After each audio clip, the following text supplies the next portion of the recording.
আসসালামু আলাইকুম ওয়া রাহমাতুল্লাহি ওয়া বারাকাতু। রব্বে কারিমের শুকর যে আল্লাহ তাআলা পরিবর্তন আমাদেরকে দেখার সুযোগ করে দিয়েছেন। কি পরিবর্তন? অনেক পরিবর্তন। আজ থেকে 6 মাস আগে যদি আপনি তাকান, নাস্তিকদের ব্যাপক উৎপাত ছিল আমাদের বাংলাদেশে। কেমন উৎপাত ছিল? উৎপাত ছিল এরকম যে বাংলাদেশ ক্রিকেট টিম নিয়ে আমি বলি, বাংলাদেশ ক্রিকেট টিমে রিশাদ হোসাইন, তানজিম সাকিব, মুশফিকুর রহিম, মাহমুদুল্লাহ রিয়াদ, জাকের আলী অনেক, এরা তো সবার মুখে দাড়ি আছে আলহামদুলিল্লাহ।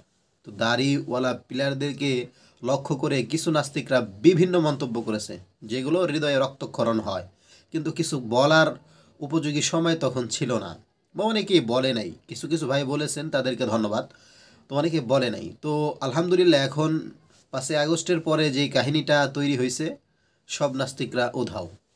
মুরগিচোরা শাহরিয়ার কবির, জাফর ইকবাল, হারপিক মজুমদার সহ আরও অনেক নাস্তিক কিন্তু আমাদের দেশে ছিল। তারপর তাসলিমা নাসরিনের কথা বাদ দিলাম, দেশের বাইরে থেকে অনেক বিষয় নিয়ে ওর চুলকানি উঠেই থাকে। তো আমাদের দেশেরগুলোই বলি, অনেক কিছুই হয়েছে আলহামদুলিল্লাহ। পরিবর্তন দেখে ভালো লাগছে। সব থেকে বড় পরিবর্তন আপার দেশ থেকে চলে যাওয়াটা তাও এমন, পালিয়ে যাওয়া। যাই হোক, আপা তো চলে গেছে, কোথায় আছে তাও আমরা জানি, কিন্তু আমাদের কাক্কু কোথায় আছে সেটা কিন্তু কেউ জানি না। কাক্কু কিভাবে গায়েব হয়ে গেল, চোখের পলকেই গায়েব হয়ে গেল, সেটা জানি না। তো যে বিষয়টা আমি বলতে চাচ্ছিলাম, বহু কষ্টের ভিতরে ছিলাম তখন।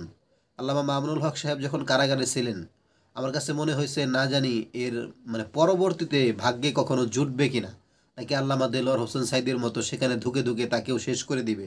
বিভিন্ন চিন্তা আমার মতো আপনাদের ভিতরেও ছিল। আলহামদুলিল্লাহ 2-3 দিন আগে আল্লামা মামুনুল হক সাহেবের এই পোস্টটা দেখে দিলের ভিতরে অনেক শান্তি পাইছি। অনেক শান্তি কি পাইছি যে হ্যাঁ, আগে তো লাইভ দেখতাম, ভাবছিলাম যখন কারাগারে আছেন আর মনে করি এরকম লাইভ দেখবো না। তো দেখা গেল কি, আলহামদুলিল্লাহ আবারও দেখার সুযোগ হয়েছে। আবারও লাইভ করবেন, এটা দিলের প্রশান্তি। আল্লাহ পাক রব্বুল আলামিনের দরবারে কোটি কোটি শুকরিয়া। তো যাই হোক, নাস্তিকদের উৎপাত কমছে। সব থেকে যেই বিষয়টা বলার জন্য আমি ভিডিওটি করছি সেটা হলো তাকবীরের আওয়াজ। মাহফিলে শুধু নারায়ে তাকবীর আল্লাহু আকবরের স্লোগান আমরা শুনতাম, মাহফিলের বাইরেও কিন্তু এখন নারায়ে তাকবীর আল্লাহু আকবরের স্লোগান শুনি। আমাদের 5ই আগস্টের আগে থেকে একেবারে জুলাইয়ের শেষ থেকে এ সময়গুলোতে নারায়ে তাকবীরের স্লোগান অনেক জায়গায় শুনছি। আলহামদুলিল্লাহ এখন ভারতকে ফাইনালে হারানো ওই ম্যাচ থেকে শুরু করে অনূর্ধ্ব-19 যেই শিরোপা বাংলাদেশ চ্যাম্পিয়ন হইলো, সেখানে ভারতকে হারানোর পর মাঠের ভিতরে স্লোগানের একটা ধাপ শুরু হয়েছে। এখন বিপিএল এ ব্যাপকভাবে চলতেছে। এটা আল্লাহ তাআলার শুকর যে এই পরিবর্তন আমরা আমাদের চোখ দ্বারা দেখে যেতে পারতেছি। আলহামদুলিল্লাহ সুম্মা আলহামদুলিল্লাহ।